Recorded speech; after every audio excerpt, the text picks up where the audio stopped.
The electric cables are copper because it is a good conductor.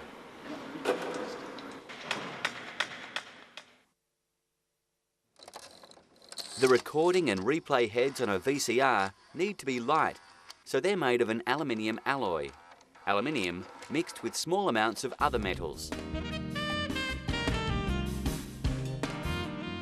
Jewellery must stay shiny and not cause skin reactions, so it's made of gold or platinum.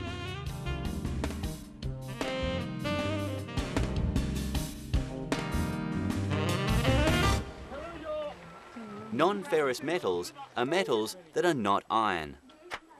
The first metal to be discovered was gold. It doesn't corrode, so it's found as the pure metal. It's expensive because it's rare, and it's rare because it's heavy. Most of the gold will have sunk down into the centre of the earth. The crust is made mainly of light elements. Gold is very malleable and can be beaten into a very thin foil and used to coat statues or jewellery. Even after thousands of years, it's still as shiny as ever.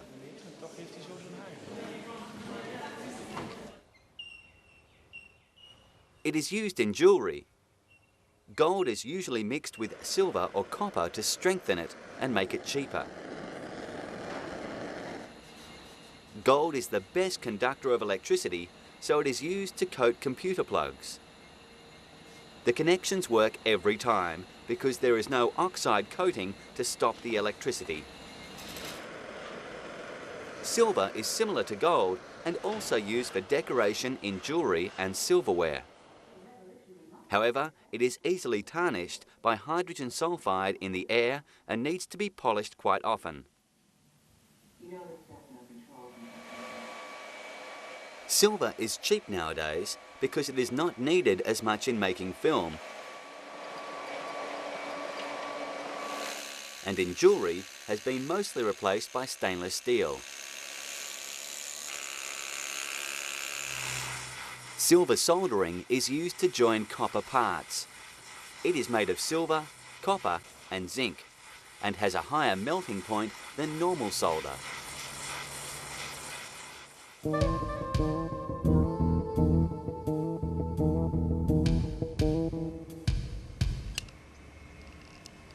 Copper is similar to gold and silver. It is soft and a good electrical conductor. It's the third most used metal after iron and aluminium. Copper is the metal of choice for wiring most electrical machinery, appliances and power supplies. It is also used for household water supply as it doesn't corrode in water. It can be easily bent to change direction.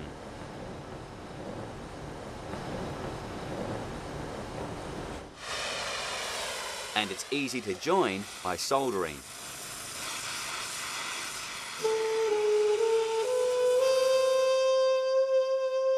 Brass is an alloy of copper and zinc, usually around 70% copper, 30% zinc. It has a distinctive colour and is malleable, so it can be worked into complex shapes. But it's harder than copper, so it wears better. This is important where products have moving parts.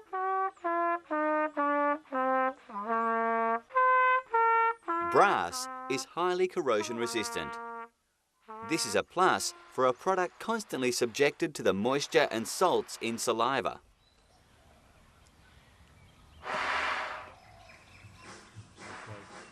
A lower copper content produces brass that's harder.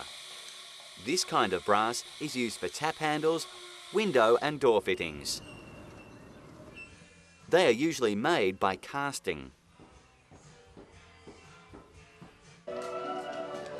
These ancient Chinese statues are made of bronze, an alloy of copper and tin. It is easy to cast and can be left outside without corroding. Bronze is strong and was used to make tools and weapons such as spears and swords. This metal brought about the Bronze Age.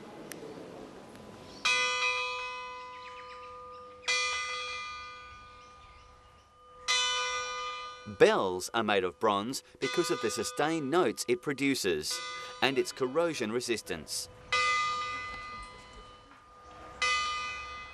Bell metal has a high tin content, up to 1 part in 4.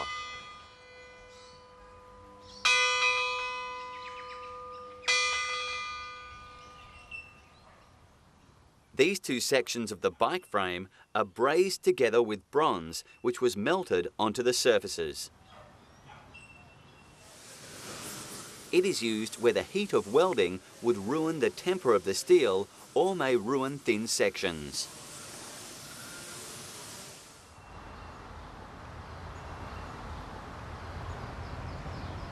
This bronze cannon has a much lower tin content, probably around 10%.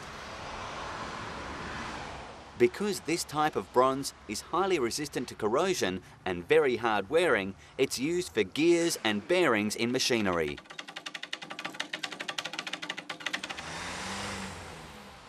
If a little lead and phosphorus is added, it becomes even harder phosphor bronze.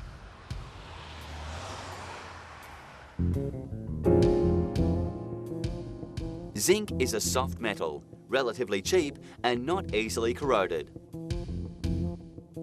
It has a low melting point, allowing steel to be dipped in molten zinc in a hot dip galvanizing process. It is used mainly to coat steel to prevent it from rusting. It forms a hard layer of zinc oxide on the surface.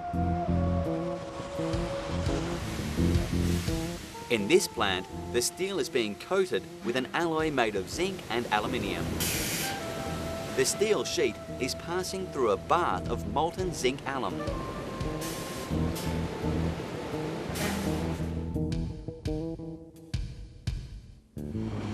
Tin is another metal mined in ancient times. It is used as a corrosion-resistant coating that gives a silver finish, as evidenced by this trumpet.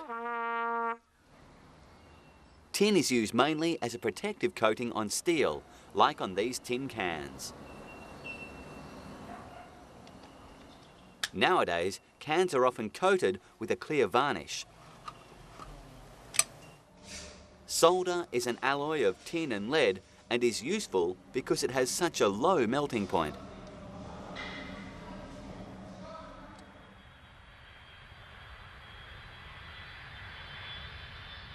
Aluminium alloys are widely used in aircraft construction, where weight is critical. The leading edge of these wing flaps is made of aluminium alloyed with about 3% copper. It's easy to machine.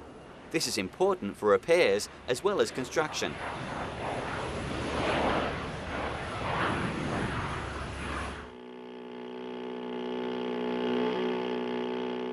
Because aluminium is corrosion resistant, it can be used without painting, plating or other protection.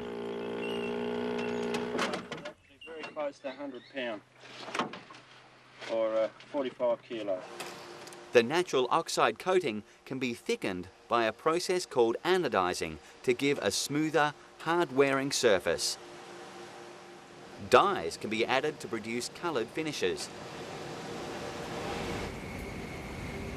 One of the major uses of aluminium alloys is drink canning. Aluminium is highly ductile. This means the sides and base can be made in one piece. They're simply drawn down and pressed out of a flat sheet.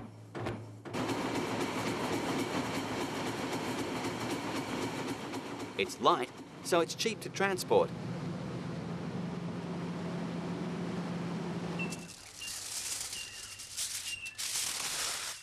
Because it's malleable, we get a sheet that holds its new shape.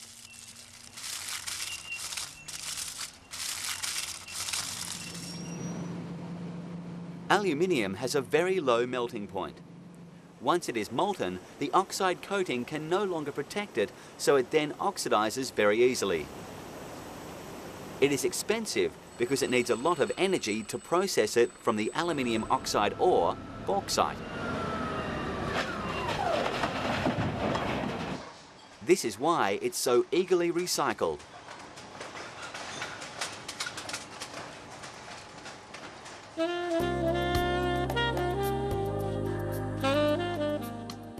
Nickel is harder than iron, but it's too brittle to use on its own. Nickel is commonly alloyed with softer metals like copper and aluminium to make coins more hard-wearing. These coins look silver, but they're actually copper-nickel alloys. In the US, a nickel is a 5-cent coin.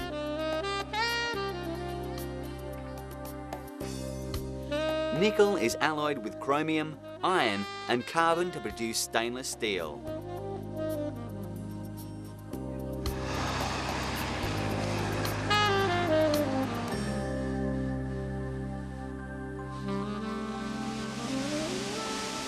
Titanium is a fantastic metal. The density of aluminium and the strength of steel. It doesn't corrode. It is used in military aircraft and climbing equipment where weight and strength are critical and price is not.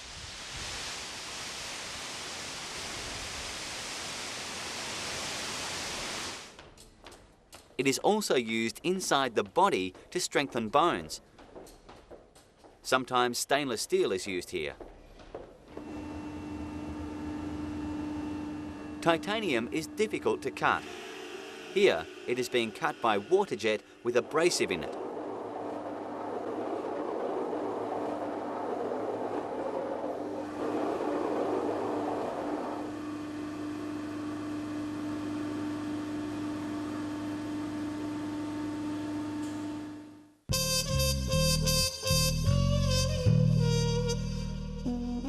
Magnesium is the lightest of the common metals. It is usually used as an alloy with aluminium. Magnesium is often used in car wheels to make them lightweight.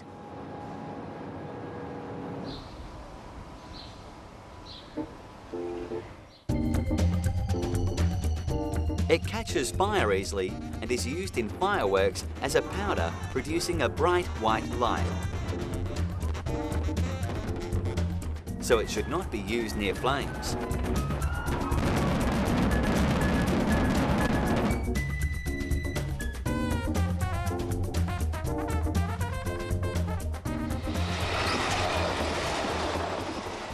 The main disadvantage of steel is that it rusts.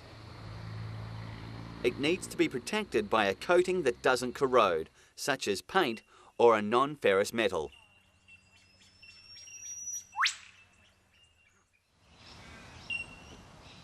Roofing iron is coated with zinc, which doesn't corrode in air or water.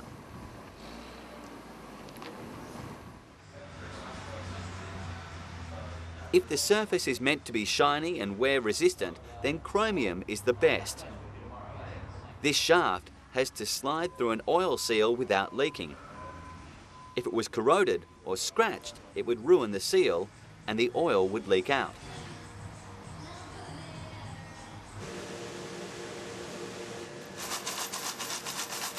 Nickel is similar to chromium and almost as hard. Both are put onto the base metal by electroplating.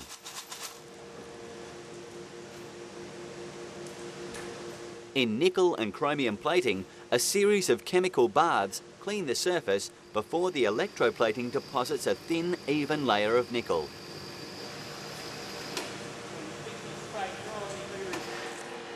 In this case, only certain parts are to be plated, so the rest is coated with wax. The thickness of the coat can be controlled by the length of time the plating continues.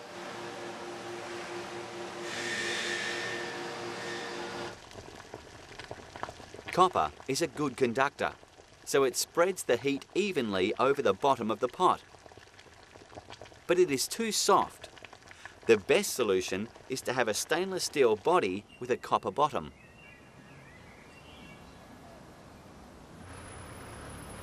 Copper reacts with carbon dioxide in the air to form a green compound, copper carbonate.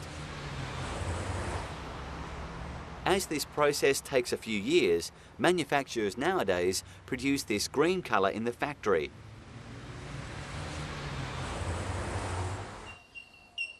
Aluminium oxidises easily, forming a strong layer that protects the aluminium below. This stops any further corrosion, and it's one reason aluminium is often used outdoors. Chromium and nickel oxidise in air, but the oxide layer is clear, preventing any more oxygen reacting with the metal. Many other non-ferrous metals are corrosion resistant because their oxide layers are impervious to oxygen. This is why zinc and aluminium are corrosion resistant.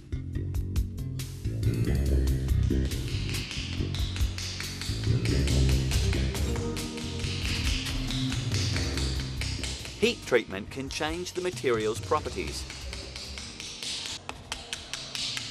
Working this copper hardens it and makes it brittle.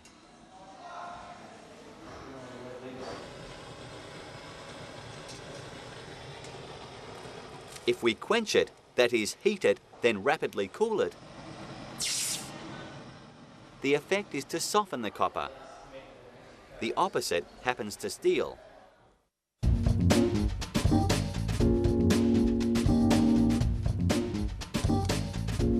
Metals are all good electrical conductors, but some are better than others. Here we have three circuits. The one on the left has copper wire, the middle, aluminium, and on the right, steel. We switch between the circuits, applying the same electric voltage to each circuit. This gauge measures the resistance of the wire.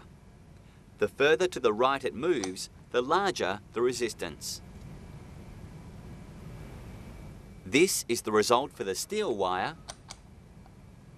aluminium, and for copper wire. Copper shows the least resistance. In other words, it conducts electricity better than aluminium and much better than steel.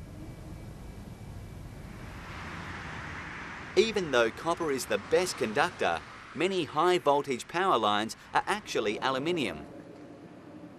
Aluminium is lighter than copper, so the towers don't have to hold as much weight. And aluminium is cheaper than copper as well.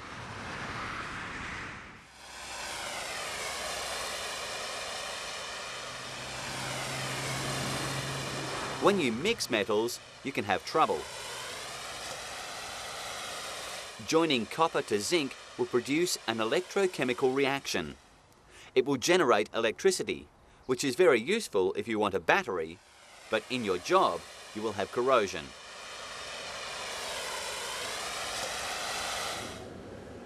Plumbers prevent this with Teflon tape.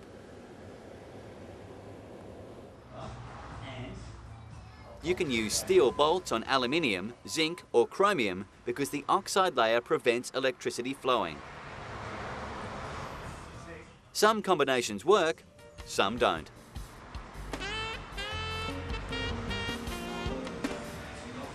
These have been a few of the many factors you will need to consider the next time you decide which metal to use for a job.